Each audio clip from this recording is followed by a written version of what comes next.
So hello everyone and good evening सभी को। उम्मीद करता हूँ मेरी वॉइस प्रॉपर आ रही होगी सभी तक। एक बार कंफर्म कर देंगे। फिर हम लोग स्टार्ट करते हैं आज का लेक्चर, जो कि रहने वाला है ब्रेन। बट एक्चुअल में अगर हम देखें तो ब्रेन हमारा किसी एक बड़े सिस्टम का पार्ट है। जैसे कि आपने सुना होगा excretory system, circulatory system, respiratory system, nervous system, तो वैसे ही उसमें से एक हमारा नर्वस सिस्टम, उसका पार्ट है हमारा ब्रेन। इस चैप्टर का नेम अगर हम देखें तो कंट्रोल एंड कोऑर्डिनेशन के नाम से भी जानते हैं। और इसीलिए इस पर्टिकुलर लेक्चर में हम ना सिर्फ ब्रेन के बारे में पढ़ेंगे, ह्यूमन ब्रेन के बारे में पढ़ेंगे, इन जनरल हम नर्वस सिस्टम के बारे में पढ़ेंगे, बल्कि हम प्लांट के कंट्रोल एंड कोऑर्डिनेशन के बारे में भी पढ़ेंगे। बिकॉज अगर हम देखें तो जो ब्रेन है उसका एक बहुत बड़ा रोल है इन दी कंट्रोल एंड कोऑर्डिनेशन। ठीक है, क्लियर इतनी चीज़ सभी को एक बार कंफर्म करेंगे कि सारी चीज़ें प्रॉपर हैं, तो फिर हम लोग स्टार्ट करते हैं। हम प्लांट के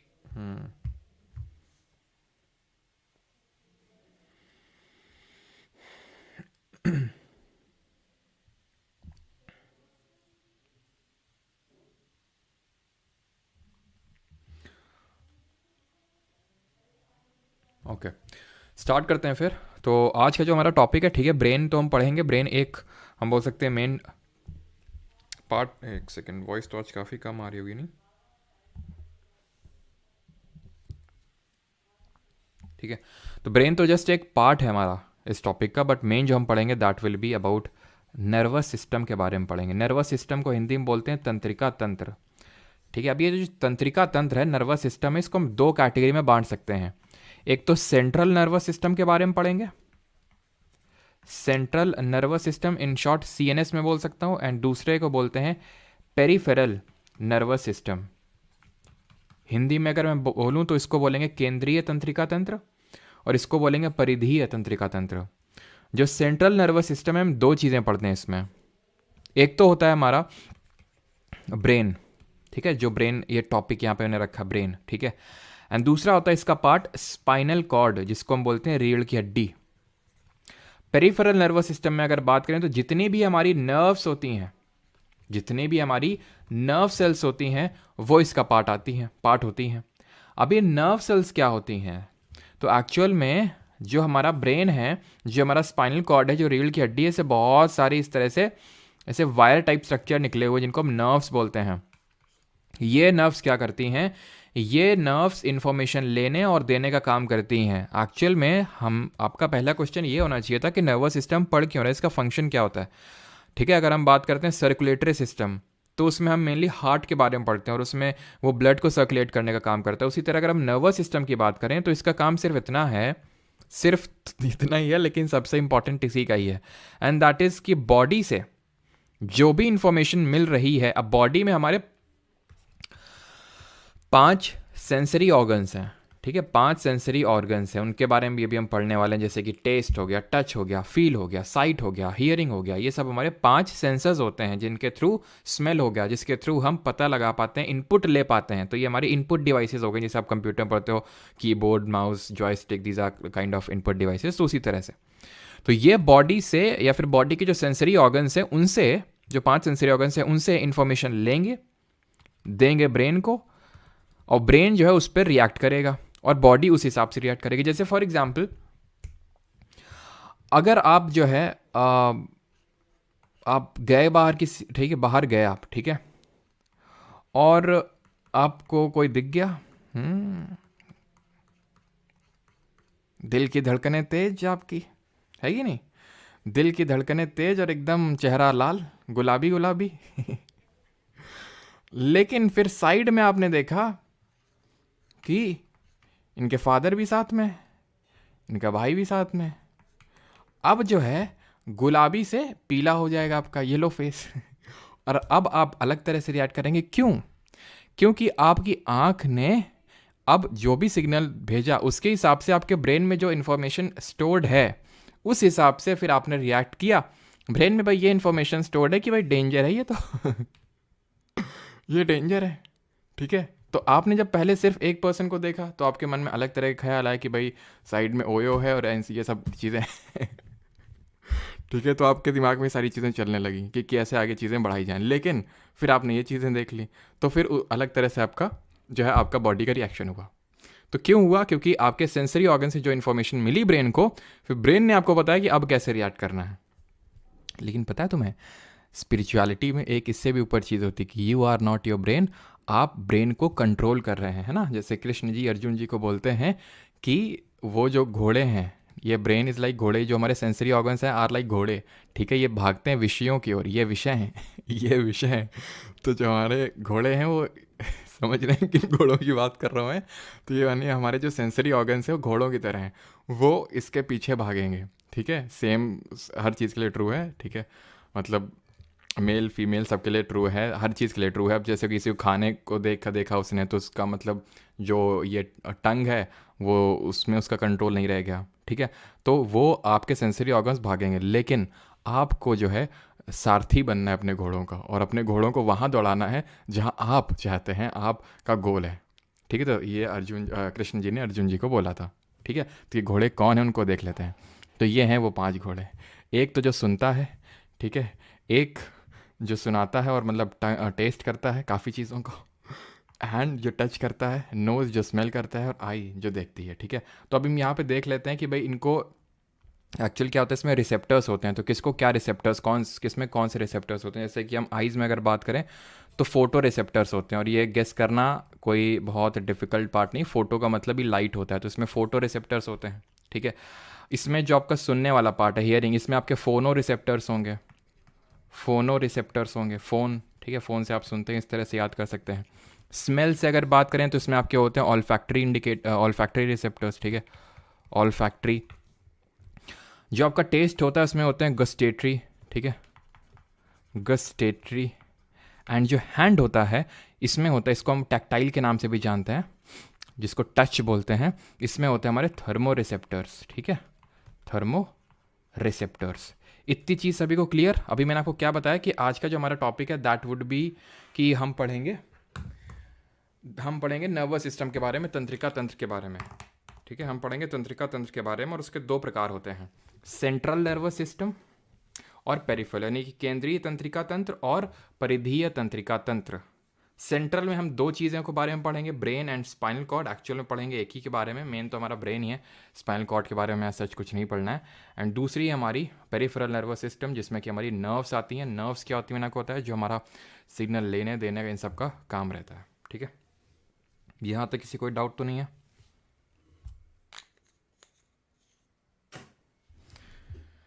एक बार मैं कमेंट चेक कर लेता हूँ। अच्छा, क्लास कब स्टार्ट हुई? बस अभी स्टार्ट हुई है, ठीक है। तो यहाँ पे आप देख सकते हैं ये हमारा ब्रेन है, this is our spinal cord, और स्पाइनल कॉर्ड को हम क्या बोलते हैं, कल पढ़े थे नोटोकॉर्ड, है ना। तो नोटोकॉर्ड जिनमें मिलता है जिस भी फाइलम में, तो उस फाइलम को हम किस नाम से जानते हैं, कोई बताना चाहेगा?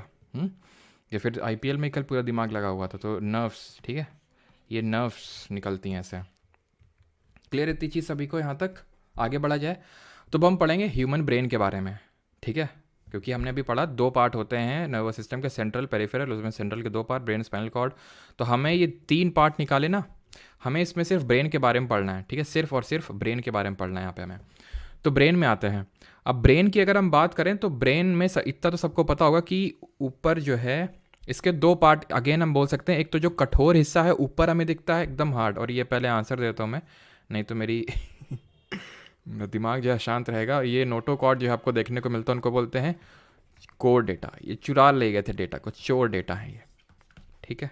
चलो, तो ये नोटोकॉर्ड होते हैं हमारे, जिसमें कि हमारे वर्टिब्रेट्स आते हैं। वर्टिब्रेट्स क्या होते हैं? वर्टिब्रेट्स वो होते हैं जिनमें स्पाइनल कॉर्ड होती है, और इनवर्टिब्रेट्स वो होते हैं जिनमें स्पाइनल कॉर्ड नहीं होती है, ठीक है।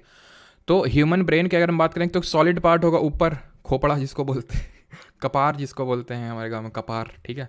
तो वो होता है, उसमें स्कल होती है, वो जो बोन होती है ना, वो स्कल होती है। वो बोन होती क्यों है?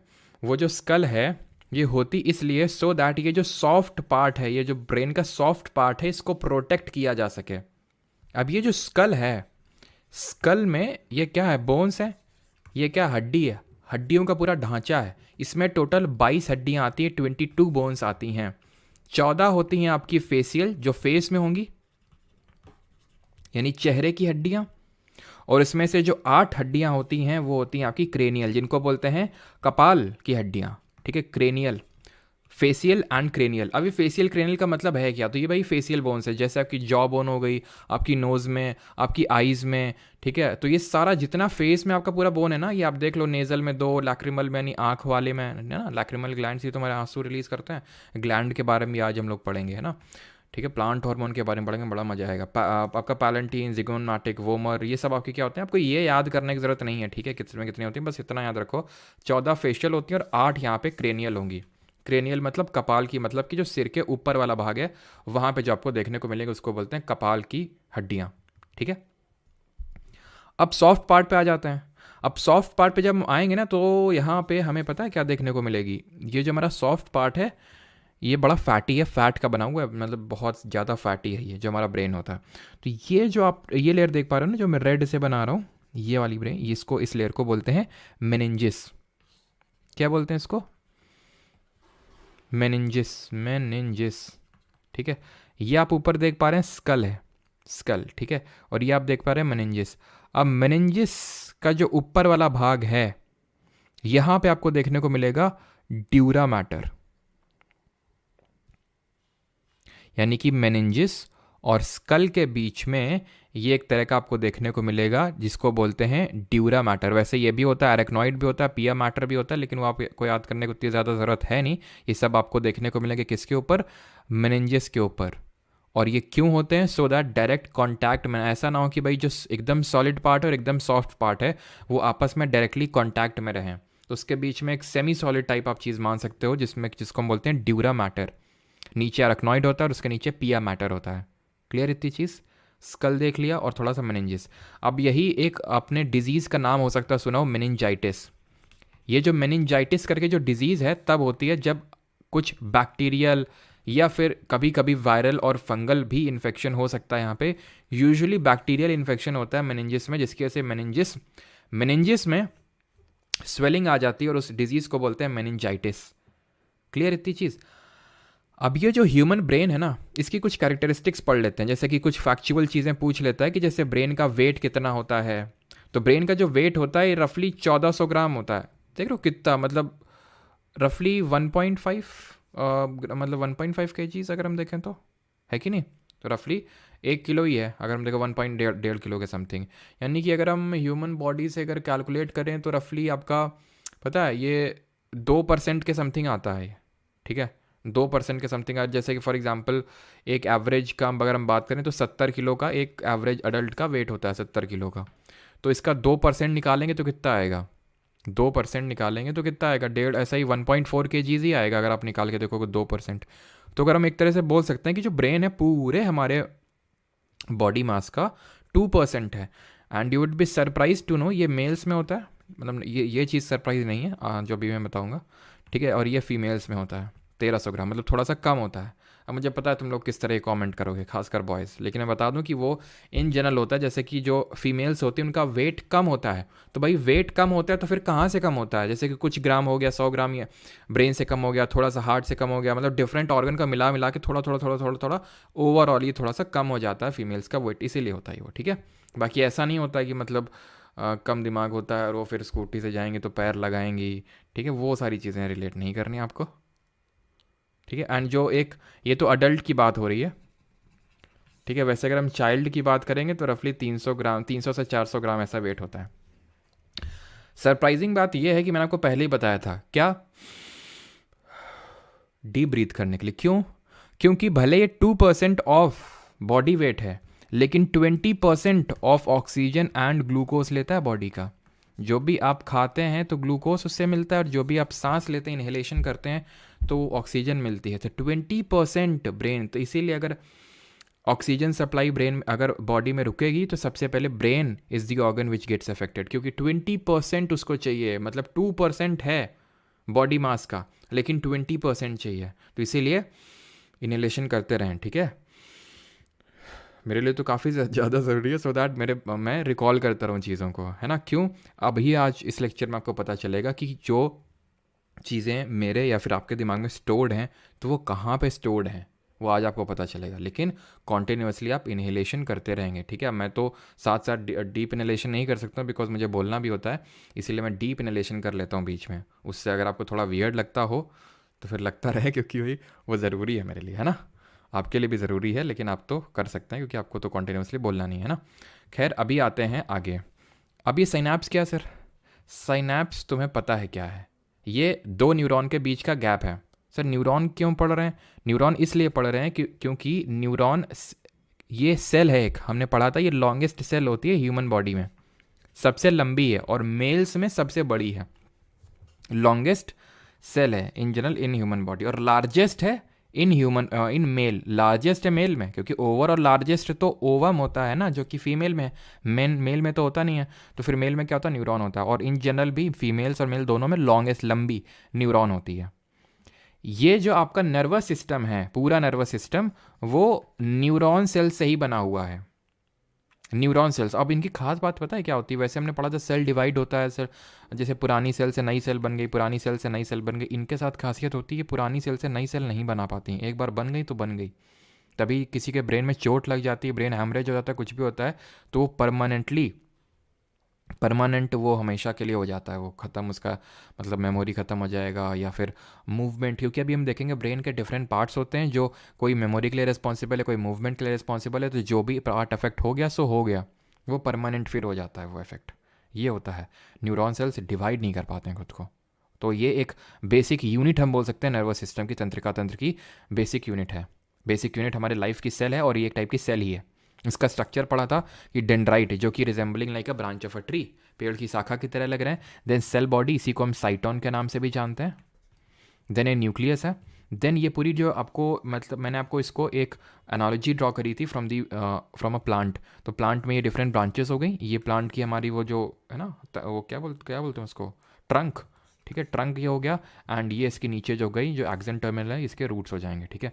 अब यहाँ पे वहाँ पे जब हम लोग लेक्चर ले रहे थे सेल वाला, तो मैंने ये सारी चीज़ें आपको नहीं बताई थी, माइलिन शीथ और नोड ऑफ रैनवीर, थोड़ा समझ लो, इतना कुछ डीप वाली चीज़ नहीं है। ये पूरी चीज़ एक्सन है। हाँ, एक्सन में एक जैसे वायर होता है ना हमारा वायर, कॉपर वायर, जो भी एल्यूमिनियम वायर, तो उसमें कोटिंग होती है प्लास्टिक की, वही कोटिंग होती है माइलिन शीथ। वही कोटिंग होती है माइलिन शीथ जो श्वान सेल बनाते हैं। श्वान सेल मैंने आपको बताया था ये ग्लायल सेल्स का पार्ट होते हैं। जैसे न्यूरॉन सेल्स हैं वैसे ग्लायल सेल्स होती हैं, तो एक तरह की ग्लायल सेल्स हैं श्वान सेल। यही घूम घूम के बनाती है माइलिन शीथ, जो इंसुलेशन प्रोवाइड कर रहा है एक तरह से एक्सन को, है ना। जैसे प्लास्टिक अराउंड दी तार provides the insulation to the तार, है ना, जो वायर है। नोड ऑफ रैनवियर है, ये जो माइलिन शीथ के बीच में जो गैप देख पा रहे हैं, this is called as node of Ranvier. और ये जो नीचे खत्म हो रहा है न्यूरॉन, ये एक्सन टर्मिनल है। अब यहाँ से, अब ये न्यूरॉन जो है, एक न्यूरॉन दूसरे न्यूरॉन को इन्फॉर्मेशन ट्रांसफर करेगा। तो यहाँ पे यहाँ से चल के आई इन्फॉर्मेशन, यहाँ से चल के आई, यहाँ से चल के आई, यहाँ पे पहुंची इन्फॉर्मेशन, ठीक है। अब ये डेंड्राइट को ट्रांसफर करेगा, ये वाला न्यूट्रॉन फेंक के मारेगा। तो ये जो बीच में थोड़ा सा गैप है ना, एक न्यूरॉन के एक्सन टर्मिनल और दूसरे के डेंड्राइट, यानी एक के पैर और दूसरे के सिर के बीच में जो छोटा सा गैप है, उसको बोलते हैं साइनैप्स। क्लियर इतनी चीज सभी को? किसी को कोई दिक्कत तो नहीं है? देन हम स्टार्ट करते हैं पार्ट ऑफ ह्यूमन ब्रेन। किसी को कोई दिक्कत यहां तक? और एक चीज ध्यान रखना कि ये रफली आपका 60% फैट का बना होता है।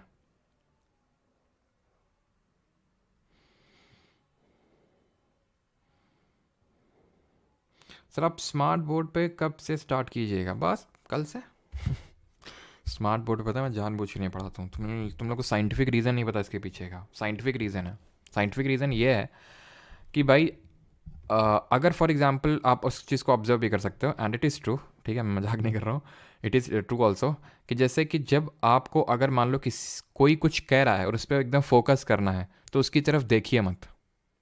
यूजुअली हम उल्टा समझते हैं कि भाई अगर मैं आँख से आँख मिला के तुमसे देख रहा हूँ, दैट मीन्स कि मैं तुम्हारी सारी चीज़ों को समझ रहा हूँ, but actual it is not true.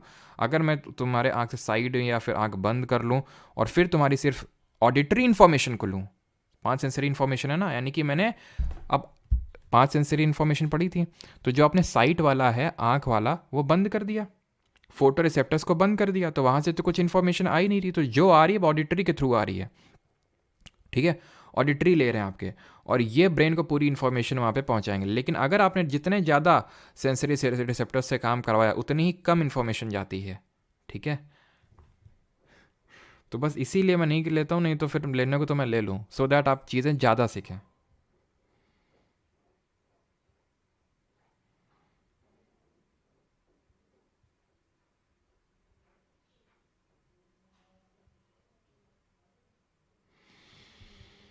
जी चलो आते हैं अभी, ठीक है, ह्यूमन ब्रेन पे आते हैं। तो पार्ट्स ऑफ ह्यूमन ब्रेन पढ़ते हैं अभी। तो ह्यूमन ब्रेन को हम 3 पार्ट्स में सर डिवाइड करते हैं सरन मैम, ठीक है, 3 पार्ट में। एक तो आगे वाला, बीच वाला और पीछे वाला। आगे वाले को बोलते हैं फोर ब्रेन, अग्र मस्तिष्क। बीच वाले को बोलते हैं मिड ब्रेन, मध्य मस्तिष्क। और पीछे वाले को बोलते हैं हिंड ब्रेन, दैट इज पश्च मस्तिष्क। Fore brain, mid brain and hind brain, अग्र मध्य पश्च, ठीक है। अब हम क्या क्या पढ़ेंगे सर फोर ब्रेन में? फोर ब्रेन हम 3 इसके पार्ट्स पढ़ेंगे, 3 हिस्से होते हैं इसके। एक तो पढ़ेंगे सेरिब्रम, दूसरा होता है इसका थैलेमस, और दूसरा होता है hypothalamus. Thalamus and hypothalamus, clear इतनी चीज? फिर आएगा हमारा मिड ब्रेन। मिड ब्रेन का सच कोई हम पार्ट नहीं पढ़ेंगे, ठीक है, मिड ब्रेन। एंड देन उसके बाद अगर हम आए तो हम आता है हमारा हिंड ब्रेन। हिंड ब्रेन के हमारे 3 पार्ट होते हैं, ठीक है। हिंड ब्रेन के होते हैं हमारे 3 पार्ट। वो 3 पार्ट क्या क्या है? एक तो होता है हमारा सेरिबेलम, ठीक है, एक होता है हमारा सेरिबेलम।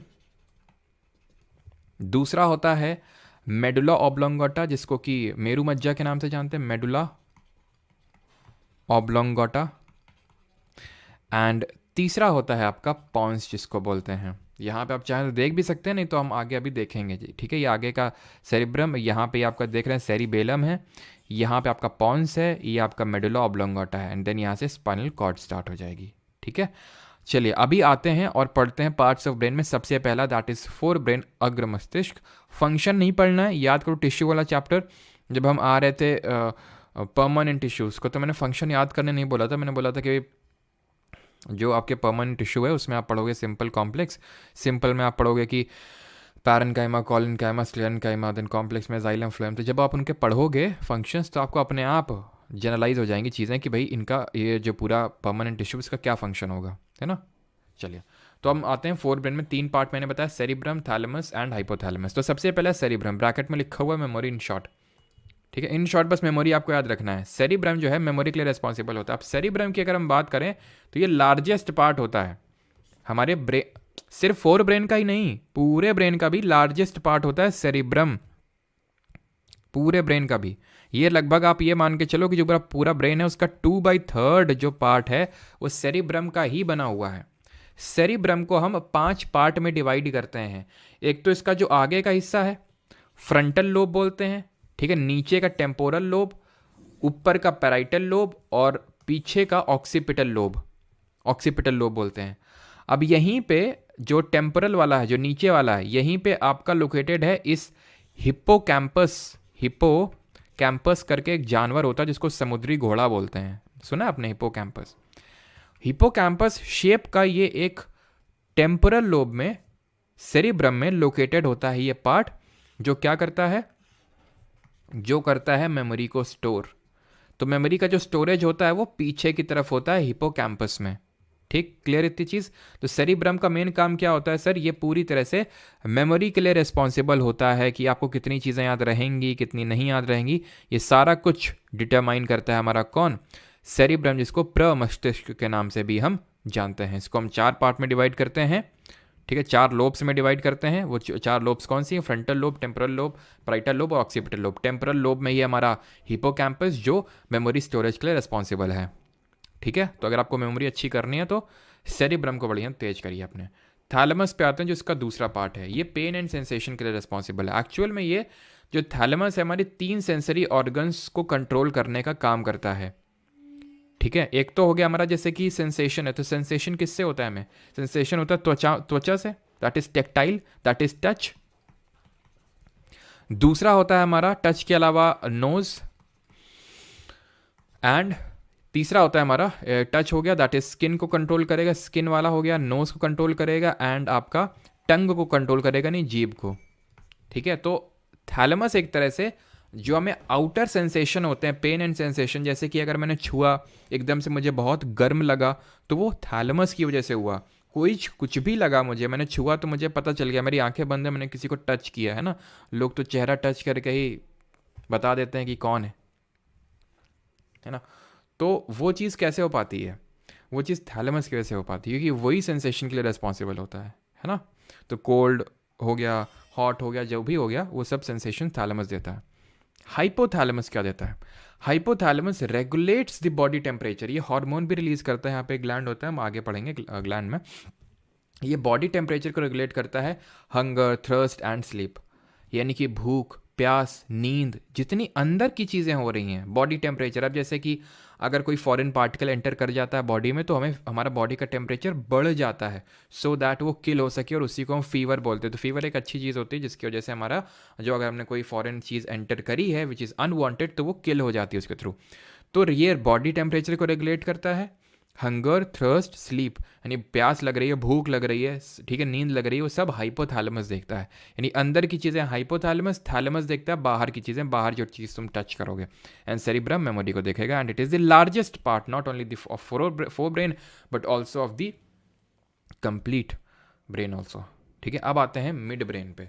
तो सर मिड ब्रेन बहुत छोटा सा है, सबसे छोटा है। मैं आपको अगर ऑर्डर बताऊं इसमें से, जो मैंने आपको बताया ना, फोर ब्रेन, मिड ब्रेन और हिंड ब्रेन, तो अगर इसमें मैं ऑर्डर बताऊं आपको लार्जेस्ट से स्मॉलेस्ट, तो सबसे बड़ा तो फोर ब्रेन होता है, देन उसके बाद आपका hind brain and then mid brain, है ना, आगे का, पीछे का और बीच का, ठीक है। अभी आते हैं पार्ट्स ऑफ ब्रेन पे, मिड ब्रेन पे। तो सबसे छोटा होता है, फंक्शन क्या होता है? Regulates I movement and pupil dilation. मतलब इसका ये है कि आई का मूवमेंट एंड पीपल डायलेशन, ये होता क्या है? फिजिक्स में आप पढ़ चुके हैं, फिजिक्स में याद करिए, मैंने आपको पढ़ाया था कि भाई जो हमारी पुतली होती है, आँख की जो पुतली होती है, पीपल, जिसको कि जो क्या कंट्रोल करता है? Amount of light entering into the eye, कितनी रोशनी अंदर जाएगी नहीं जाएगी, वो पीपल, पुतली कंट्रोल करती है, जिसकी डोर किसके हाथ में होती है? आइरिस के हाथ में होती है। और आइरिस ही हमारा कलर ऑफ द आई को डिटरमाइन करता है। ब्लू आई होगी, ब्राउन आई होगी, ब्लैक आई होगी, वो आइरिस से डिटरमाइन करता है, हमने देखा था, ठीक है। तो अब ये जो पीपल है, ये आपके विल से तो वो होगा नहीं कि भाई आप बोलोगे डायलेट हो जाओ, थोड़ा सा डायलेट हो जाओ तो डायलेट हो जाएगा, थोड़ा कॉन्ट्रैक्ट हो जाओ तो कॉन्ट्रैक्ट हो जाओ ना, अपने हिसाब से होगा। मिड ब्रेन कंट्रोल करता है उसको। Transmits information for vision and hearing, vision and hearing. Touch हो गया था, नोज हो गया था, टंग हो गया था, 3 सेंसरी ऑर्गन्स थैलेमस देख रहा है, बाकी के 2 मिड ब्रेन देख रहा है, विजन एंड हियरिंग। विजन में ही तो आपका ये eye movement and pupil dilation आता है। क्लियर इतनी चीज। अब आते हैं last part of the brain and that is hind brain, जिसको बोलते हैं पश्च मस्तिष्क। 3 पार्ट होते हैं sir, cerebellum, pons and medulla oblongata, जिसको कि हम मेरु मज्जा के नाम से भी जानते हैं। सेरिबेलम को सेरिबेलम बोलते हैं, पॉन्स को पॉन्स ही बोलते हैं, पॉन्स है सर वो, ठीक है। सेरिबेलम की अगर बात करें तो ये कंट्रोल करता है पॉस्चर एंड बैलेंस को। सिंपली अगर मैं आपको बताना चाहूँ तो भाई जो लोग पी लेते हैं बहुत ज़्यादा, तो उनका ये इफेक्ट हो जाता है, तो इसीलिए वो बैलेंस बना नहीं पाते और सुबह आपको नाली में मिलते हैं वो, ठीक है। तो और वो फिर उससे ये होता है कि क्योंकि सेरिबेलम रिस्पॉन्सिबल होता है पॉस्चर एंड बैलेंस के लिए, तो अगर आपने बहुत ज़्यादा पी ली तो फिर सेरिबेलम आपका इफेक्ट होता है, देन आप पॉस्चर एंड बैलेंस नहीं मेंटेन कर पाएंगे। क्वेश्चन भी पूछ लेता है कि अगर आपने अल्कोहल कंजम्पशन कर लिया तो अल्कोहल किस पार्ट ऑफ द ब्रेन को इफेक्ट करता है? तो सेरिबेलम को, which is a part of hind brain. अब सेरिबेलम जो है इसको हम छोटा दिमाग भी बोलते हैं ना, एक आपने मूवी देखी होगी नाना पाटेकर की, उधर मत मारो पीछे मत मारो, छोटा दिमाग होता है। तो पीछे ये है, पीछे सेरिबेलम, जिसको छोटा दिमाग बोलते हैं। छोटा दिमाग इसलिए बोल देते हैं क्योंकि ब्रेन की तरह ही लगता है, ये थोड़ा ब्रेन की तरह ही इसका स्ट्रक्चर है, छोटा सा ब्रेन लगता है हमें, तो लिटिल छोटा दिमाग बोल देते हैं, लिटिल ब्रेन बोल देते हैं। दूसरा है हमारा, हाँ जी, पॉन्स, ये कनेक्ट करता है ब्रेन को स्पाइनल कॉर्ड से, बस इतना ही काम है ये पॉन्स है जो ब्रेन को कनेक्ट कर रहा है with the spinal cord. And तीसरा है मेडुला ऑब्लोंगेटा, मेरु मज्जा जिसको बोलते हैं, ये रहा मेरु मज्जा, ठीक है। लोकेशन से इंपॉर्टेंट, इसका फंक्शन है, क्या कंट्रोल करता है? ANS. What is this ANS? ANS is automatic nervous system, जो हमारे बॉडी में ऑटोमेटिक चीज़ें हो रही हैं, ठीक है, उसको हम बोलते हैं ऑटोमेटिक नर्वस सिस्टम। जो भी चीज़ें ऑटोमेटिक हो रही हैं, अब ऑटोमेटिक क्या हो रहा है? हमारा दिल धड़क रहा है, ऑटोमेटिक हो रहा है, हमारी विल पे नहीं है। वो चीज़ हमने देखा था जब हम पढ़ रहे थे टिश्यूज़ वाला चैप्टर, तो वहाँ पे हमने देखी थी मसल सेल्स। मसल सेल्स में हमने 3 तरह के सेल देखी थी, स्केलेटल, स्मूथ एंड कार्डियक। तो भाई कार्डियक एंड जो स्मूथ वाली थी वो हमारे इनवॉलेंट्री थी, हमारे कंट्रोल में नहीं थी, बट स्केलेटल वाले हमारे कंट्रोल में थी, राइट, हमने पढ़ा था। और इसमें से ब्रांच्ड कौन सी थी जरा बताइए। तो हार्ट बीट हो गया, हमारा रेस्पिरेशन हो गया। रेस्पिरेशन अभी हमने पढ़ा नहीं है, हम पढ़ेंगे। ये वो प्रोसेस होता है जिससे हमारा जो सेल्स होती हैं वो ऑक्सीजन लेके एनर्जी बनाती हैं, तो वो हमारे कंट्रोल में नहीं है, वो जो रेस्पिरेशन है। तो जो भी चीज़ें हमारे कंट्रोल में नहीं हैं, सर ये भी तो नहीं है कंट्रोल में पीपल, बिल्कुल, तो वो अलग से मैंने बता दिया मिड ब्रेन में। इसके अलावा जितनी चीज़ें हैं, रेस्पिरेशन, हार्ट बीट, या फिर डाइजेशन ले लो तुम, डाइजेशन भी हमारे विल के अकॉर्डिंग नहीं हो रहा, तो ये सारी चीज़ें आपकी आएंगी automatic nervous system, that is medulla oblongata control करेगा। ब्रांच्ड होती हैं आपकी कार्डियक सेल, हमने पढ़ा था, ठीक है, ब्रांच्ड होती हैं ये, राइट, एंड यूनिन्यूक्लिएट होती हैं। किसी को यहाँ तक कोई डाउट तो नहीं है, एक बार कंफर्म कर दीजिए। Parts of brain,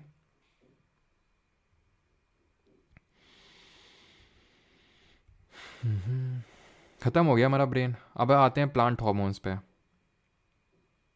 RCB win next match, यहाँ लड़े पड़े हैं, आरसीबी विन नेक्स्ट मैच, और आरसीबी किंग है, ये है वो है, बिल्कुल स्नीजिंग, कफिंग, जो चीज़ें हमारे कंट्रोल में नहीं है, है ना। अच्छा एक चीज़ आपसे पूछते हैं, रोहित फर्स्ट डे है क्या? प्लेलिस्ट आपको मिल जाएगी, वैसे ये बैच की वीडियोस हैं, ठीक है।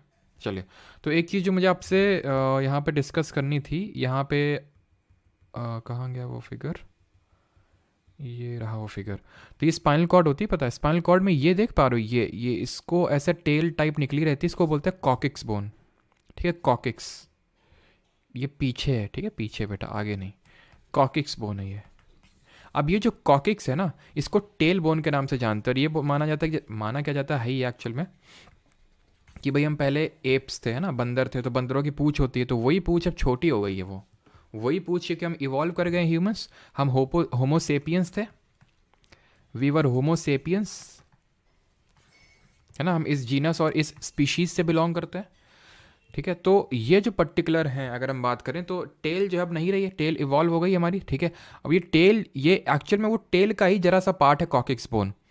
इनको हम, ये हमारे क्या किसी काम की है? नहीं, बिल्कुल काम की नहीं है। तो इसलिए ऐसे जो बॉडी पार्ट्स होते हैं जो किसी काम के नहीं होते हैं, उनको बोलते हैं वेस्टिजियल ऑर्गन्स, जो किसी का कुछ काम नहीं उनका, उनको बोलते हैं वेस्टिजियल ऑर्गन्स, दैट इज ये रेमनेंट्स हैं। रेमनेंट्स का मतलब है किसी काम के नहीं है ये, ठीक। इसके अलावा जैसे कि हमारे कान, आपने देखा होगा कान में बाली पहनते हैं, ठीक है, ये पिन्ना बोलते हैं इसको, पिन्ना भी आपका वेस्टिजियल ऑर्गन है, सर उसमें तो बाली पहनते हैं, अरे वो ऐसे थोड़ी ना, बाली नहीं पहनोगे तो कुछ हो जाएगा, ठीक है। तो ये आपका वही है, पिन्ना बोलते हैं इसको।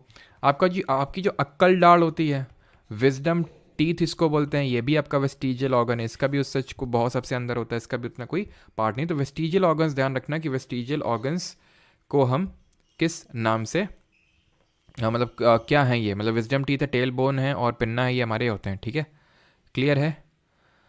इनको हिंदी में हम बोल सकते हैं अवशेषी अंग, ठीक है, हिंदी में क्या बोल सकते हैं? अवशेषी अंग बोल सकते हैं, क्लियर है इतनी चीज़। तो अभी आ जाते हैं sir and ma'am plants hormones पे।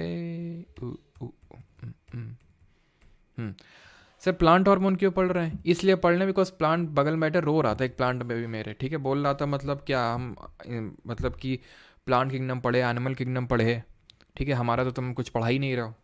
तो फिर हमने सोचा चलो क्यों ना प्लांट हार्मोन से स्टार्ट किया जाए, पढ़ेंगे एनिमल हार्मोन्स भी, हम ग्लैंड्स भी पढ़ेंगे, बिकॉज उसमें मुझे आपको ग्लैंड समझाना पड़ेगा, इसलिए पहले प्लांट हार्मोन्स खत्म कर लेते हैं, इंटरेस्टिंग है, मजा आएगा, ठीक है। तो प्लांट हार्मोन्स 2 कैटेगरी के होते हैं सर, एक जो ग्रोथ रिलेटेड होंगे, मतलब कि प्लांट को बढ़ने में हेल्प करेंगे, और एक वो जो ग्रोथ को इनहिबिट करेंगे, बेचारी के ग्रोथ को मारेंगे, है ना। स्ट्रेस हार्मोन बोल सकते हैं इनको। स्ट्रेस हमें क्या करती है? स्ट्रेस हमें ग्रोथ में हेल्प नहीं करती है। तो प्लांट हार्मोन में सबसे पहला हार्मोन देखेंगे ऑक्सिन, इसको ग्रोथ हार्मोन है, and it is involve in the phototropism. Phototropism में इन्वॉल्व होता है ये। अब कैसे होता है ये मैं आपको समझाता हूँ, वैसे फोटोट्रोपिज्म हम आगे पढ़ेंगे। अब एक्चुअल में ऐसे इन्वॉल्व होता है, देखिए जो ऑक्सिन होता है ना, ये आपको टिप्स में देखने को मिलेगा। कहाँ पे देखने को मिलेगा सर? टिप्स में। जैसे कि आपको याद हो जब टिश्यूज़ पढ़ रहे थे तो वहाँ देखे थे मेरिस्टेमेटिक टिश्यूज़, विभज्योतक ऊतक प्लांट्स में। तो फिर वहाँ पढ़ाया था मैंने एपिकल, इंटरकैलरी, लेटरल पढ़ाया था। तो एपिकल कहाँ था? Tips of roots and shoots पे थे, तो वही वैसे ही ये टिप्स में होंगे। तो ये हॉर्मोन्स हैं जो प्लांट की ग्रोथ में हेल्प करते हैं। अब ये जो ऑक्सिन है ना, इसकी आदत होती है कि ये लाइट से दूर भागता है। तो ये जैसे मान लो कि ये है हमारा सन, तो लाइट का सोर्स होता है इनके लिए, तो ये लाइट है। तो ऑक्सीजन बोलेंगे भागो भागो भागो, पीछे की ओर भागो, जहाँ पे डार्कनेस है तो सब सारे पीछे की ओर भाग जाएंगे। तो खुद ही सोचो, ये जो टिप है, अब यहाँ पे सारे अब क्या आ गए? ऑक्सीजन हार्मोन सारे तो यहाँ आ गए। तो ग्रोथ इस साइड ज़्यादा होगी, इस साइड ज़्यादा नहीं होगी।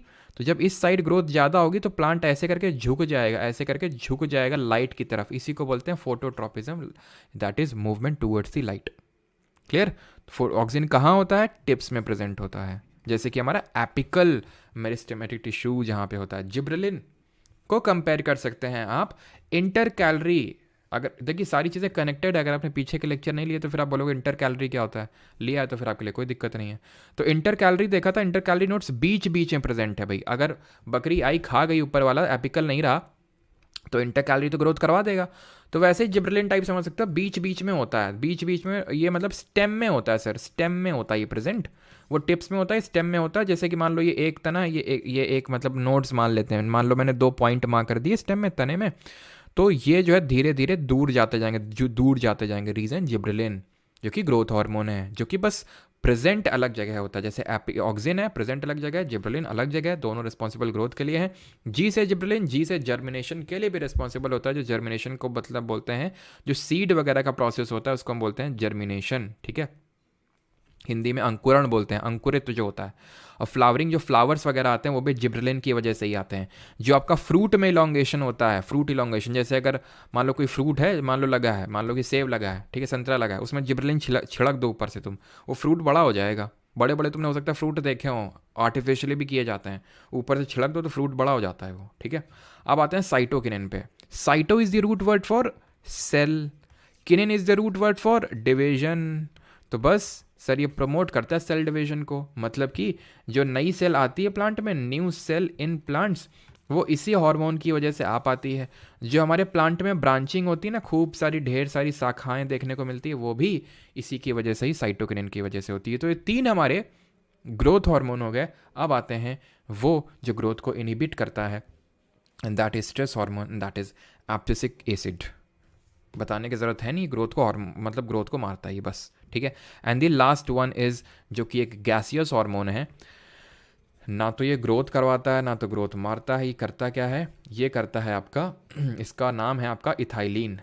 ये करता है फ्रूट की राइपनिंग में हेल्प, फलों को पकाने में हेल्प करता है। ठीक है, फ्रूट राइपनिंग में हेल्प करता है। किसी को कोई डाउट हो तो पूछ ले, नहीं तो फिर हम बढ़ें हॉर्मोन्स इन एनिमल्स की तरफ से। और पानी भी पीते रहा करें, क्योंकि पानी भी ऑक्सीजन होता है, तो ब्रेन को ऑक्सीजन अगर चाहिए।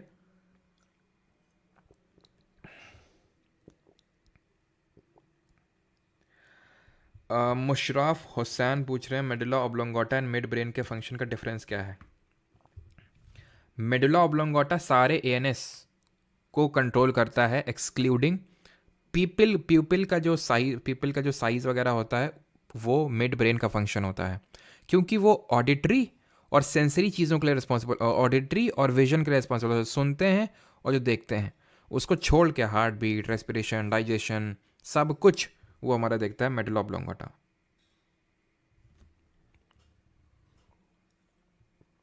सर लास्ट में मैमल्स क्लासिफिकेशन बता देना एक बार, क्यों कल पढ़ा तो था।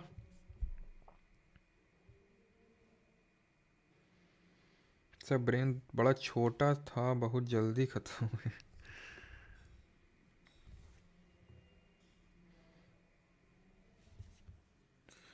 मोहिनी यूज़ मौसी फॉर 20% डिस्काउंट। बेटा निशान बहु पहले जाओगे, ध्यान रखना। तो ये होली कोड है, मौसी मौसा कोई कोड नहीं है। ठीक है, ये होली करके कोड है, जिसको भाई डिस्काउंट वगैरह लेना है बैच में, ये मौसा मौसी नहीं है। चलो तो अभी आते हैं, हम पूछ रहे हैं डाउट क्या है, ग्रेजुएशन हो गई क्या तुम्हारी, ये वो लगे हैं अपना अलग से। हार्मोन्स इन एनिमल्स, तो जो हार्मोन्स होते हैं ना एनिमल्स पे, ये सेक्रीट करते हैं सर एंडोक्राइन ग्लैंड। ग्लैंड क्या होते हैं, ग्रंथियाँ क्या होती हैं, ग्रंथियाँ वो होती हैं या तो हार्मोन फेंक के मारेंगी या तो एंजाइम कोई फेंक के मारेंगी। अब जो हार्मोन होते हैं ना उनका भी काम होता है, और जो एंजाइम होते हैं उनका भी कुछ ना कुछ काम होता है। अब जो एंजाइम होते हैं, एक सेकेंड रुको, ठीक है यहाँ पर नहीं लिखा तो यहाँ पे मैं लिख देता हूँ, ठीक है। तो यहाँ पे जो ग्लैंड्स होते हैं वो दो तरह के होते हैं, वैसे यार होना तो चाहिए था, चलो नहीं है तो कोई नहीं। ग्लैंड्स आपके दो तरह के होते हैं, एक एक्सोक्राइन और दूसरे एंडोक्राइन। एंडोक्राइन को बोलते हैं अंतःस्रावी और एक्सोक्राइन को बोलते हैं बाह्यस्रावी। अब जो एक्सोक्राइन ग्लैंड होते हैं ना, ये आपके रिलीज करते हैं एंजाइम, ये रिलीज करते हैं हार्मोन। जो एंडो वाले हैं ये अंदर अंदर मार देते हैं, अंदर ही अंदर मार देते हैं, और अंदर ही अंदर ये जो है ब्लड को हार्मोन दे देते हैं। किसी एक डक्ट का यूज़ नहीं करते हैं, किसी थर्ड पार्टी का यूज़ किए बिना हुए ये क्या करते हैं, बाहर जाते हैं, थर्ड पार्टी को बुलाते हैं, उसको पकड़ाते हैं, वो सामान देता है जहाँ पे पहुँचाना है, ये डायरेक्टली ब्लड को देते हैं। तो एक्सोक्राइन क्या करते हैं, इनको डक्ट की ज़रूरत पड़ती है, यानी कि इनको बोल सकते हैं ये नलिका की ज़रूरत पड़ती है, एक नलिका होती है, नलिका को देते हैं एंजाइम, वो नलिका भेजती है एंजाइम। जब हम डाइजेशन पढ़ेंगे तो वहाँ पे आपको समझ में आएगा, अभी एंजाइम समझ हो सकता है ना कि एंजाइम क्या होते हैं। अगर आपको समझ में आए तो मैं बताता हूँ। पैनक्रियाटिक जूस, बाइल जूस, ये सब एंजाइम होते हैं जो हमारे डाइजेशन में हेल्प करते हैं।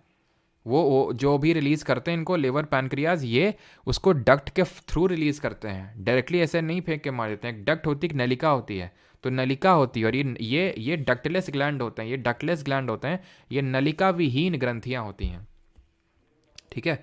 दे secrete the hormone directly into the blood. Example छोड़ो, अभी आते हैं एक एक एंडोक्राइन ग्लैंड पे। तो ये क्या, फिर से रिपीट करते हैं, एंडोक्राइन, हम हार्मोन पढ़ रहे हैं और हार्मोन को सिर्फ एंडोक्राइन ग्लैंड ही रिलीज करते हैं।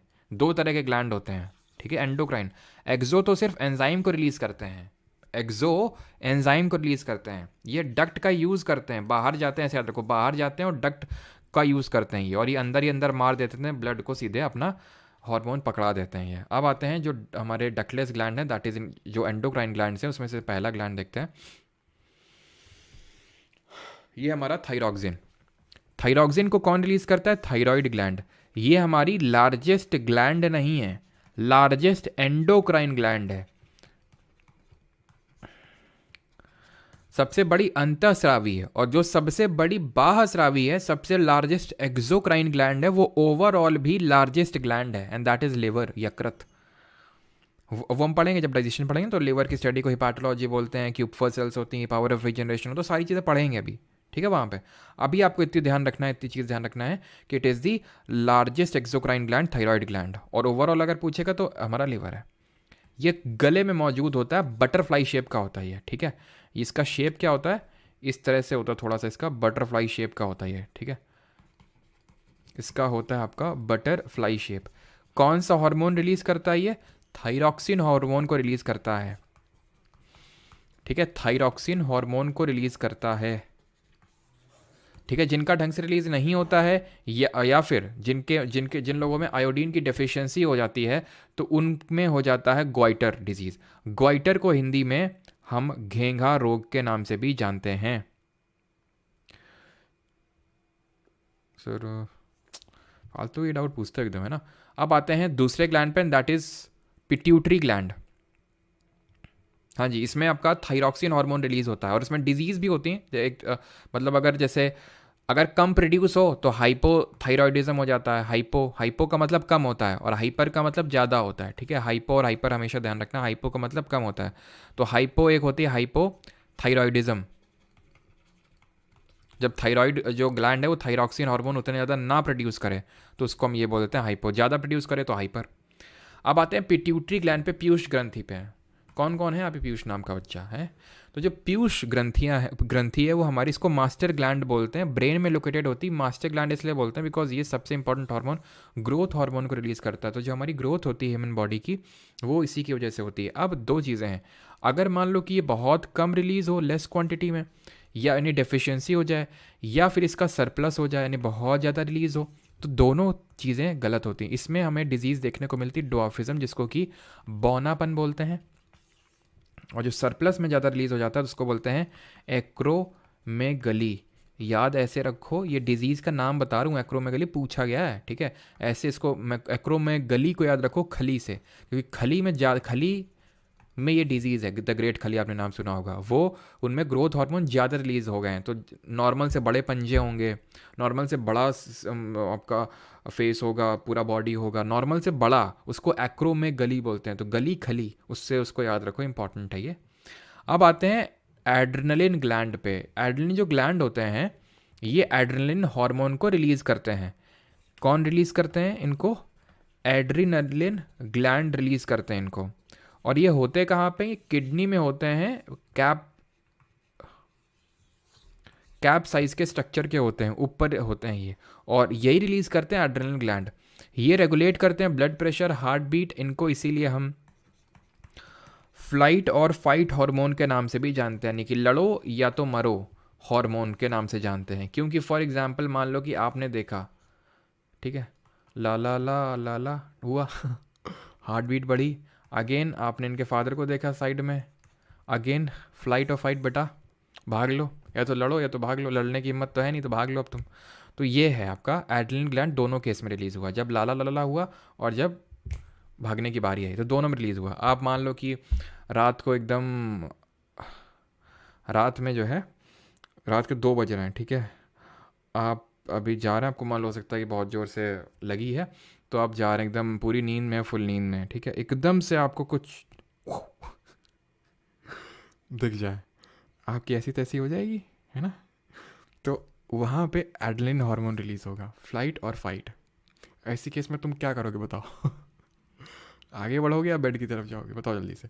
तो लोकेटेड अबव किडनीज, फ्लाइट और फाइट बोलते हैं। एंड इसके डेफिशिएंसी से एक डिजीज़ होती है, वो इंपॉर्टेंट है, वो डेफिशिएंसी से डिजीज़ होती है एडिसन्स डिजीज़। एडिसन्स डिजीज़ याद रखना, ए से एड्रेनलिन और ए से एडिसन, ठीक। अब आते हैं इंसुलिन पे। इंसुलिन को कौन रिलीज़ करता है? पैनक्रियाज रिलीज़ करता है, जिनको हम पैनक्रियाटिक ग्लैंड्स के नाम से जानते हैं, अग्नाशय के नाम से जानते हैं। हमारी दूसरी सबसे बड़ी ग्रंथ होती है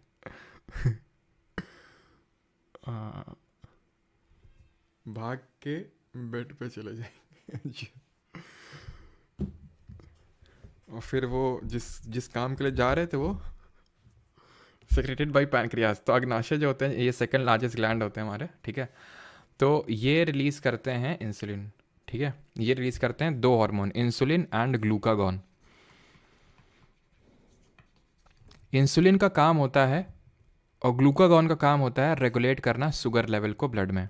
इंसुलिन शुगर लेवल को डिक्रीज करता है ब्लड में, ग्लूकागॉन शुगर लेवल को इंक्रीज करता है ब्लड में। जिन लोगों का डायबिटीज़ होता है उनमें क्या होता है, इंसुलिन हार्मोन की कमी हो जाती है, तो भैया पूरा जो है ग्लूकागॉन ही फंक्शन कर रहा है, शुगर लेवल बढ़ता चला जा रहा है, इंसुलिन कम हो गया है, शुगर लेवल घट नहीं रहा है। तो शुगर लेवल घटाने के लिए इंसुलिन के इंजेक्शंस लगते हैं, डायबिटीज़ जिन लोगों को हो जाती है। इंसुलिन जो होता है इसको रिलीज करता है बीटा सेल्स, इसमें होती हैं पैनक्रियाज में beta cells of islet of Langerhans, और ये रिलीज करती हैं अल्फा सेल्स। क्लियर इतनी चीज, ठीक। और अब तुम्हारे दिमाग में डाउट आना चाहिए, अगर कुछ लोगों को हो सकता है दिमाग में डाउट आ रहा हो कि सर पैनक्रियाज जो होते हैं, अभी बता रहे थे आप कि पैनक्रियाज पैनक्रियाटिक जूस रिलीज करते हैं जो कि एक एंजाइम होता है, और यहाँ बता रहे हो हार्मोन भी 2 रिलीज करता है, तो ये तो एंडो भी है एक्सो भी है, बिल्कुल, इसीलिए इसको बोलते हैं मिक्स्ड ग्लैंड, यानी कि मिश्रित ग्रंथि, क्योंकि ये एक एंजाइम भी रिलीज कर रहा है एंड दो हार्मोन भी रिलीज कर रहा है। एंड एक चीज़ और, यहाँ पे जो हमने पढ़ा था पिट्यूटरी ग्लैंड, ये आपका एक हार्मोन रिलीज करता है जिसको बोलते हैं anti diuretic hormone, diuretic hormone, in short ADH के नाम से भी जानते हैं, ADH। इसी को ही हम वैसोप्रेसिन के नाम से भी जानते हैं, वैसोप्रेसिन। और इसका काम ये होता है, it helps kidney to control the amount of water. जब हम एक्सक्रीटरी सिस्टम पढ़ेंगे तो वहाँ पे किडनी का मेन फंक्शन पढ़ेंगे, तो वहाँ पे हम किडनी का जब मेन फंक्शन पढ़ेंगे तो इस चीज़ को फिर से रिकॉल करिएगा कि जो ADH hormone it helps the kidney to control the amount of water, ठीक है, वाटर। तो ध्यान रखना है पिट्यूटरी ग्लैंड पीयूष ग्रंथि रिलीज करते हैं। अब आते हैं लास्ट हार्मोन पे and that is melatonin. Melatonin को रिलीज करता है कौन? Pineal gland. जिस पीनियल ग्लैंड जो है ये पी साइज का, दैट इज मटर का जो दाना होता है, मटर का जो दाना होता है उसके साइज का होता है ये ग्लैंड। यहाँ पे अगर आप ध्यान से देख पा रहे होंगे तो ये छुटकू सा है, ये आपका हाइपोथैलेमस जो रीजन है ना, हाइपोथैलेमस, सॉरी हाइपोथैलेमस तो पिट्यूटरी ग्लैंड, जो पिट्यूटरी ग्लैंड है वो हाइपोथैलेमस रीजन में आता है। ये पीनियल ग्लैंड बहुत छोटा सा होता है, मटर के दाने का शेप का, तो पीनियल ग्लैंड यहाँ पे लोकेटेड है और ये मेलाटोनिन को रिलीज करता है। मेलाटोनिन जो है हमारा स्लीप साइकिल को रेगुलेट करने का काम करता है, मेलाटोनिन ही स्लीप साइकिल को रेगुलेट करता है, ये ब्रेन में आपका लोकेटेड होता है। ठीक है, अब आ जाते हैं अपने, ये तो हमारे वैसे सब हार्मोन हो गए, अब आ जाते हैं सेक्स हार्मोन्स पे। तो सेक्स हार्मोन मेल में होता है टेस्टोस्टेरोन, जिसको कि हमारे जो टेस्टिकल्स होते हैं वो रिलीज करते हैं। जो टेस्टिकल्स होते हैं ये भी हमारे मिक्स्ड ग्लैंड्स में ही आते हैं, एंजाइम भी रिलीज करते हैं ये। फीमेल्स में जो होते हैं हमारे, ये ओवम जो रिलीज करता है एस्ट्रोजन एंड प्रोजेस्टेरॉन। ये जब हम रिप्रोडक्टिव सिस्टम पढ़ेंगे तो वहाँ पे भी हम इसके बारे में थोड़ा विस्तार से चर्चा करेंगे। टेस्टोस्टेरॉन जिसकी वजह से आवाज़ भारी होती है लड़कों की, ठीक है, बियर्ड आती है, ठीक है, बाल आते हैं। फीमेल्स में वही जो फीमेल में जो कैरेक्टरिस्टिक होती हैं, आवाज़ जो शिल होती है। अच्छा जल्दी से बताओ, जो आपकी एम्पलीट्यूड होता है, फिजिक्स में हमने पढ़ा था, एम्पलीट्यूड किसकी वॉइस किसकी ज़्यादा होता है, मेल और फीमेल? एंड फ्रीक्वेंसी किसका ज़्यादा होता है, किसकी वॉइस का ज़्यादा होता है, मेल और फीमेल? देखते हैं आप लोगों ने फिजिक्स कितना रिवाइज किया है। ये हम लोगों ने साउंड वाले चैप्टर में पढ़ा था अगर आपको याद आ रहा हो। तो एम्पलीट्यूड 20 रुपये भेजे शिवम ने। शिवम जी आपकी फरमाइश कुछ बताइए, पूरी करें फिर। एम्पलीट्यूड की अगर बात करें तो ये मेल्स में ज़्यादा होता है, एंड फ्रीक्वेंसी की अगर बात करें किस में ज़्यादा होती है, ये फीमेल्स में ज़्यादा होती है। ठीक है, फीमेल्स। नंबर ऑफ वाइब्रेशंस पर सेकंड को बोलते हैं frequency, with the SI unit क्या होती है? एम्पलीट्यूड। ये चीज़ होता है, एम्पलीट्यूड डिटरमाइन करता है लाउडनेस ऑफ द साउंड, ठीक है, एंड जो फ्रीक्वेंसी होती है ये डिटरमाइन करती है pitch of the sound. Frequency की यूनिट होती है सेकंड इनवर्स और hertz. Now the last topic for the day is this. सही है सभी का? अमित, सिंपा, प्रिया, फन वेंडर, फन वेंडर, सवंत, आरती, पिंकी, सबका सही है, साहिल। चलिए अब आते हैं प्लांट मूवमेंट पे। तो भाई हमने देखा ह्यूमंस का मूवमेंट, भाई सेरिबेलम रिस्पॉन्सिबल होता है इसके लिए। प्लांट मूवमेंट में भाई दो तरह के मूवमेंट होते हैं, एक वो मूवमेंट जो नॉट ग्रोथ, बस 5 मिनट का टॉपिक है, मुश्किल से 5 मिनट, ठीक है। प्लांट मूवमेंट वो मूवमेंट होते हैं जो एक तो जो नॉट ग्रोथ रिलेटेड होंगे, यानी कि उनका ग्रोथ से कोई लेना देना नहीं होगा, उनको नास्तिक मूवमेंट बोलेंगे। यानी कि नास्तिक हैं, ऐसे याद कर लो, नास्तिक लोग, ग्रोथ से उनका कोई लेना देना नहीं होता, भगवान पे विश्वास ही नहीं रखते नास्तिक। एग्जाम्पल है thigmonastic movement. It is a movement in response to touch. छुई मुई का पेड़ देखा है तुमने, हो सकता है यूज़ भी किया हो। छुओगे मुरझा जाएंगी पत्तियाँ, क्या उससे उसकी ग्रोथ हो गई? क्या नहीं हुई। मूवमेंट हुआ क्या? हाँ हुआ। तो क्योंकि मूवमेंट हुआ तो मूवमेंट तो हुआ, ठीक है, मूवमेंट, क्योंकि ग्रोथ नहीं हुई तो नास्तिक मूवमेंट। और ऐसा जो मूवमेंट होता है जो टच की वजह से हो उसको थिग्मोनास्टिक मूवमेंट बोलते हैं, ध्यान रखना। अब आते हैं वो मूवमेंट जिससे कि ग्रोथ होती है, that is growth related movement, trophic movement बोलते हैं। 3 वजह से ग्रोथ हो सकती है। फोटोट्रॉफिक यानी कि लाइट की वजह से, growth in response to light. Gravity की वजह से, ठीक है, तो जियोट्रॉपिक मूवमेंट। और अगर केमिकल्स की वजह से हो रही है तो उसको कीमोट्रॉपिक बोलेंगे। अब जो मूवमेंट है सर एंड मैम, वो या तो उस पर्टिकुलर, जैसे लाइट की वजह से हो रहा, ग्रेविटी की वजह से हो रहा, केमिकल की वजह से हो रहा, और एक और होता है आपका हाइड्रोट्रोपिज्म, पानी की वजह से, ठीक है, हाइड्रोट्रोपिज्म, हाइड्रोटॉपिक मूवमेंट, पानी की वजह से। तो अगर लाइट की तरफ हो रहा है तो पॉजिटिव फोटोट्रॉपिक बोलेंगे, उसके अगेंस्ट हो रहा नेगेटिव। इसमें भी पॉजिटिव नेगेटिव, इसमें भी पॉजिटिव नेगेटिव, इसमें भी पॉजिटिव नेगेटिव। तो अब समझते हैं एक करके, ठीक है। हाइड्रोट्रॉपिज्म और कीटोट्रॉपिज्म यहाँ पे लिखा हुआ है। चलिए सबसे पहले हाइड्रोट्रॉपिज्म समझते हैं सर।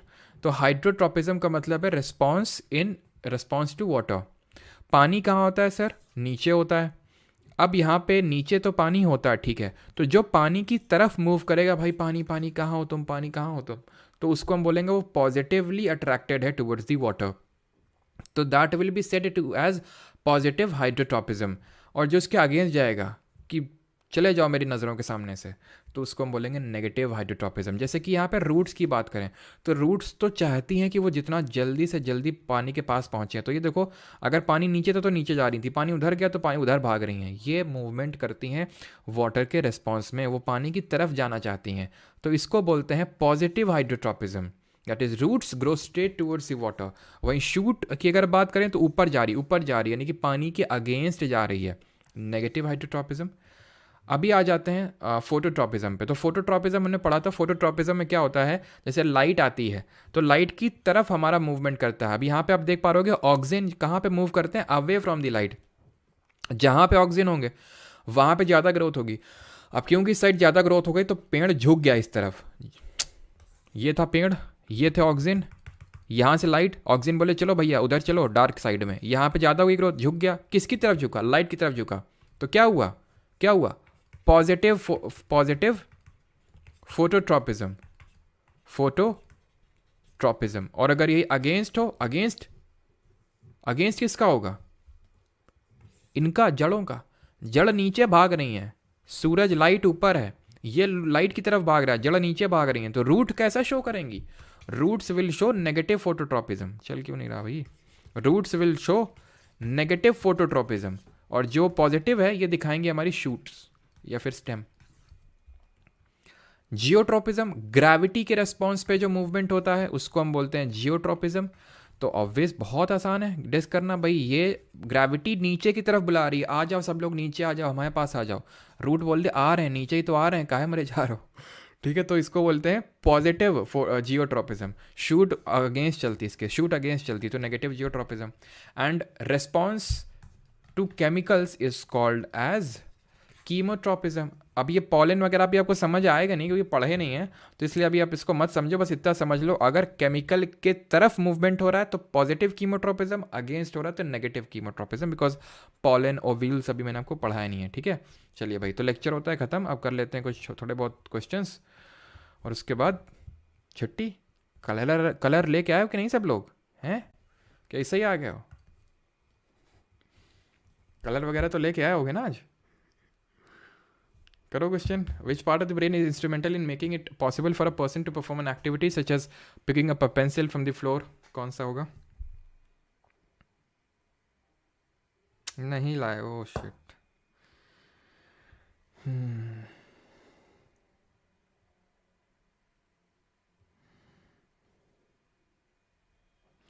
डली तो हैं शिवम जी आईआरएस की सारी ऑडियो।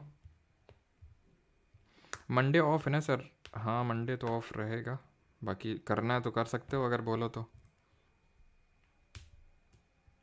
करंट अफेयर्स 6 मंथ्स का इनेबल कर दो, अच्छा देखते हैं।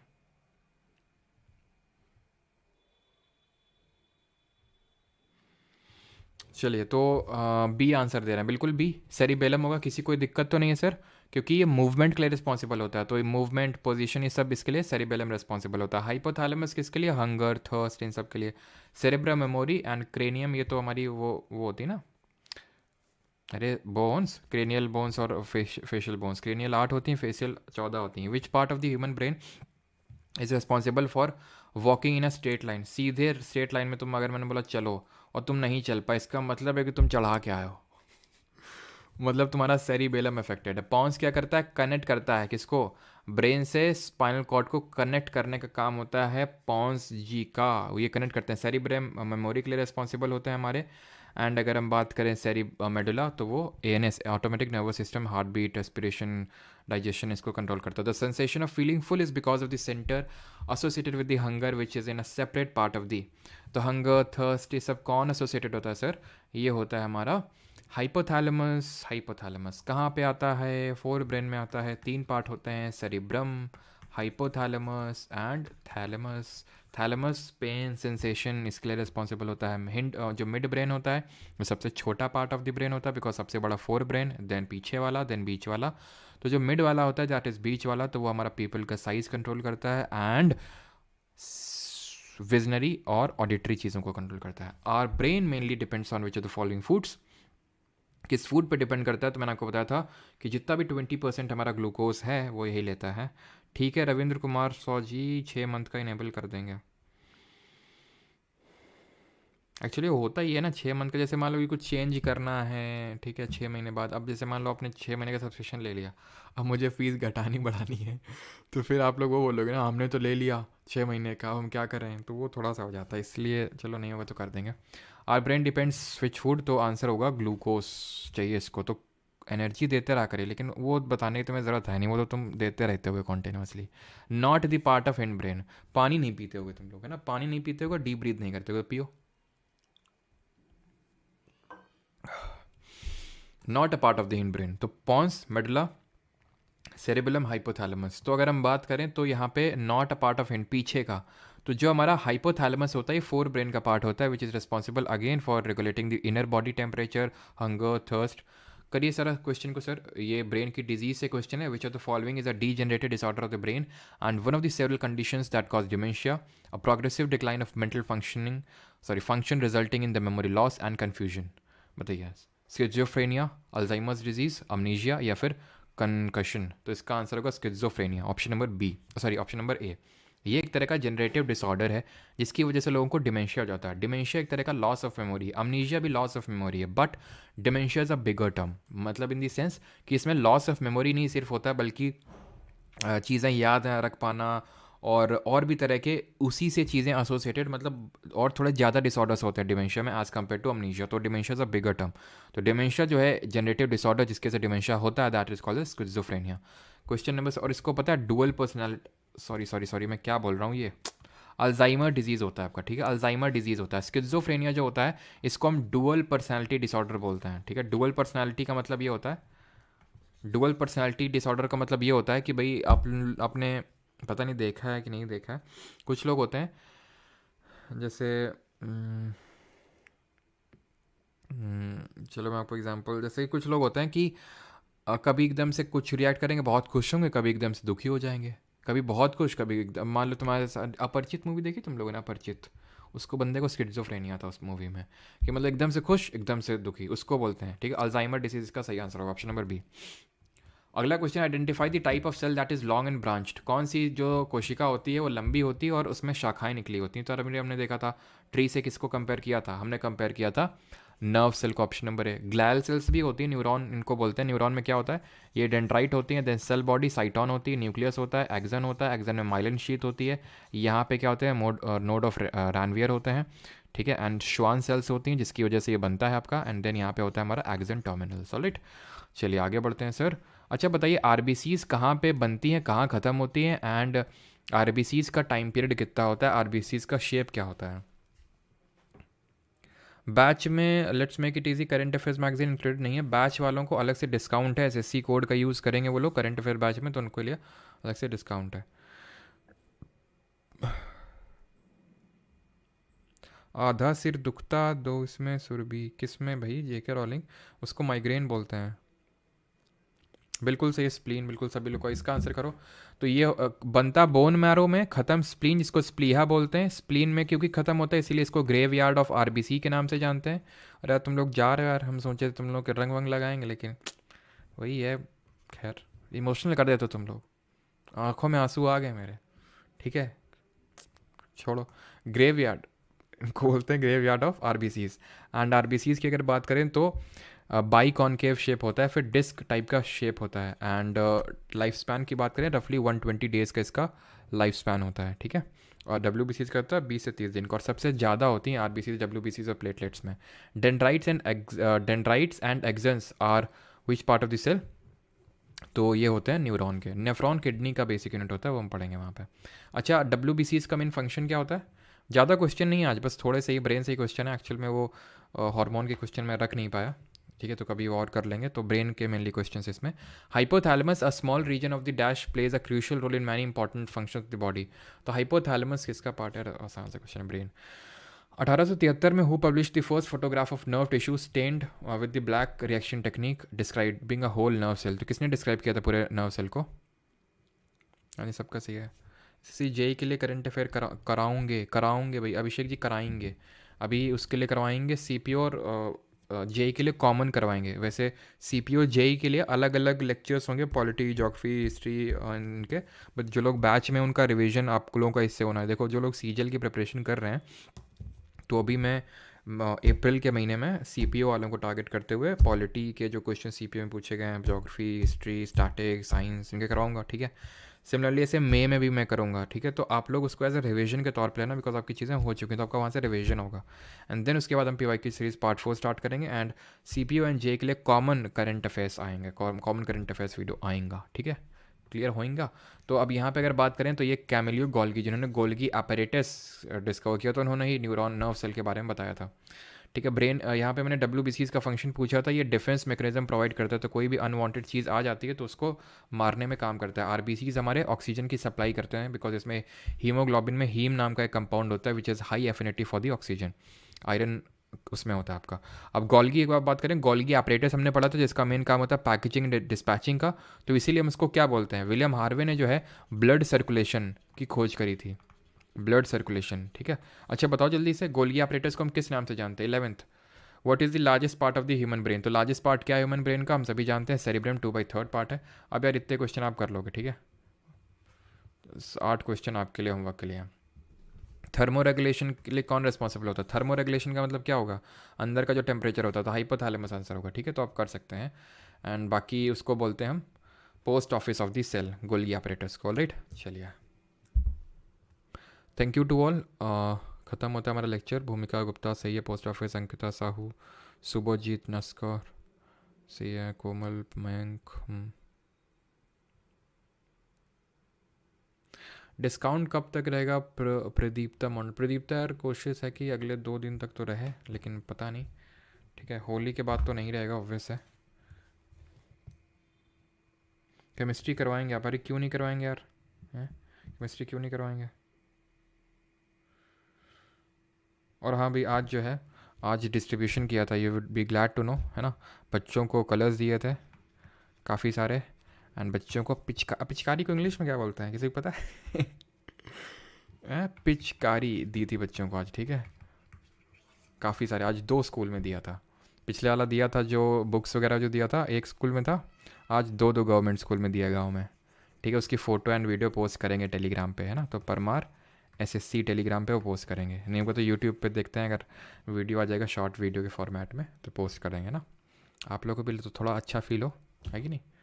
तो ताकि आप लोग भी जब थोड़ा पैसा अर्न करो तो आप लोग भी थोड़ा डोनेट करो, है ना।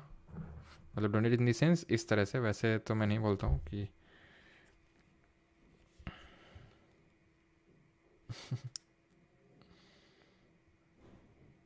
वाटर गन बोलते हैं, आए हाय। गन के शेप में ही थी वो पिचकारी, एकदम गन के शेप में, जब डालूंगा ना तो देखना, गन के शेप में ही थी वो एकदम, सच में वाटर गन थी वो। सर भांग पियोगे? क्यों नहीं बेटा, हिटलर के दामाद, पहले आओ तुमको हैं, चप्पल चप्पल तुमको मारेंगे, और उसके बाद तुमको भांग पिलाएंगे। भांग पी के कौन सा पार्ट डिस्टर्ब होगा जरा बताओ ब्रेन का, भांग पी के?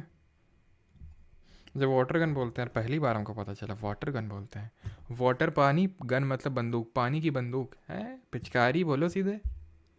वाटर गन, बढ़िया है वाटर गन।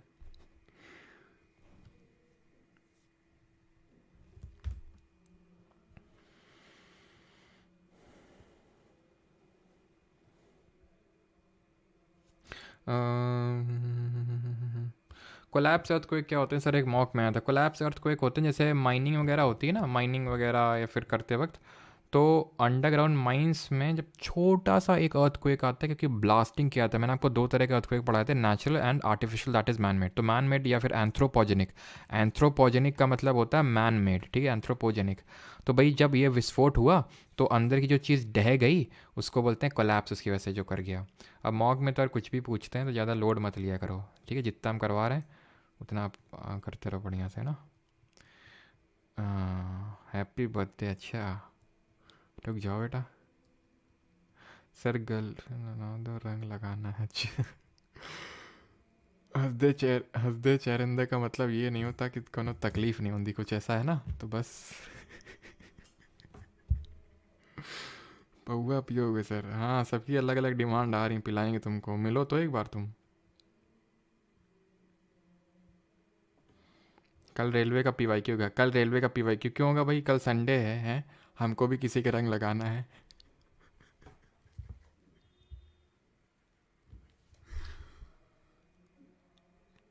मतलब एक स्टूडेंट कुछ बुलाएं तो उन्हीं के ही।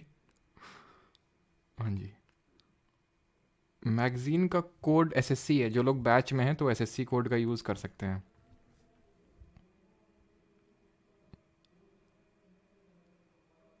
हमारी पिचकारी कहाँ है, वो तुम्हारे पास है।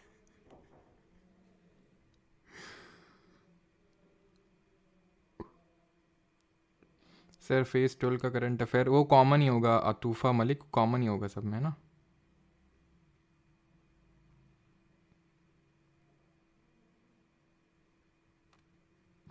किसको सर बताया, तो कुछ स्टूडेंट आएंगे कल, बोल रहे थे सर हमने आपको पहचान लिया आपकी वॉइस से। अभी गए थे एक जगह पे। अब तुम लोगों को पता नहीं, पता जहाँ पे मैं मतलब रनिंग के लिए जाता हूँ तो वहाँ पे कुछ स्टूडेंट हैं।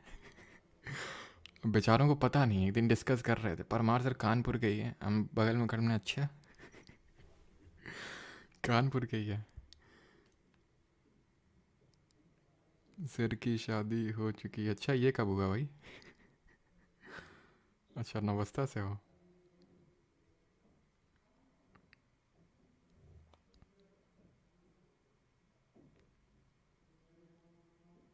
सर जे हाँ जे की क्लास भी होगी जूनियर इंजीनियर की।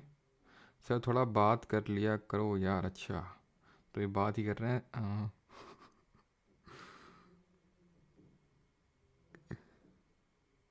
सर ये धोखा हो गया। सर प्लीज़ एक टेस्ट सीरीज़, और कल टेस्ट भी होगा ठीक है। कल जो ऑल इंडिया मॉक टेस्ट होता है तो 6 नंबर का आई थिंक होगा, तो कल वो होगा ठीक है। All India mock test 6, Parmar academy app live section में वो फ्री रहता है सभी के लिए। और जो ये डिस्ट्रीब्यूशन होता है पिचकारी यानी वाटर गन या फिर जो भी होता है संडे को, वो उसी का ही पार्ट होता है। तो हर टेस्ट का 2,000 रुपये मैं अलग से साइड रख लेता हूँ, जो आप लोगों को पहले मैंने वो एक अवार्ड के तौर पे बोला था, तो आप ही लोगों ने बोला था ठीक है सर दे दिया करो, है ना, इस तरह से तो वो ज़्यादा बेनिफिट करेगा।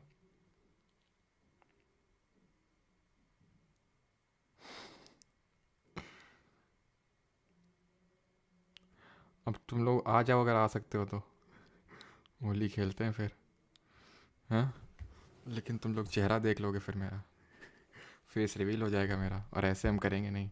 कुछ कुछ तो मतलब होना चाहिए ना, कि भाई कुछ इसका फ़ायदा भी तो होना चाहिए कि नहीं, बताओ। हैं?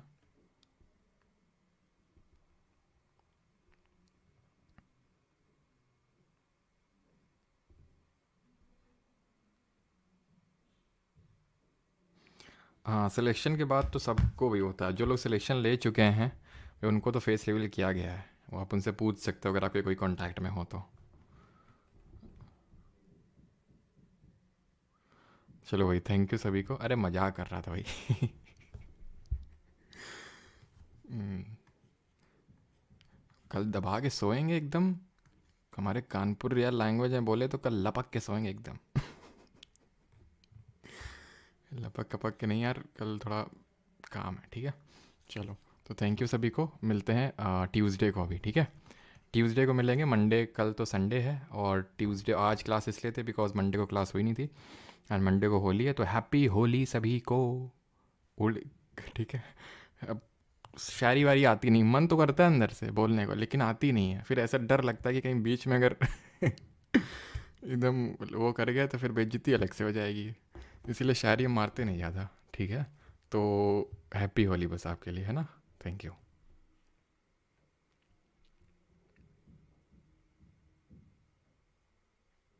एक दिन पक्का आएंगे बिल्कुल, मुंह दिखाई देंगे हम। अच्छा घूंघट उठाओगे हमारा। चलो भाई थैंक यू सभी को, अब ज़्यादा बात नहीं कर पाएंगे, भूख लगी है, खाना खाना है ठीक है। थैंक यू, हैप्पी होली सभी को।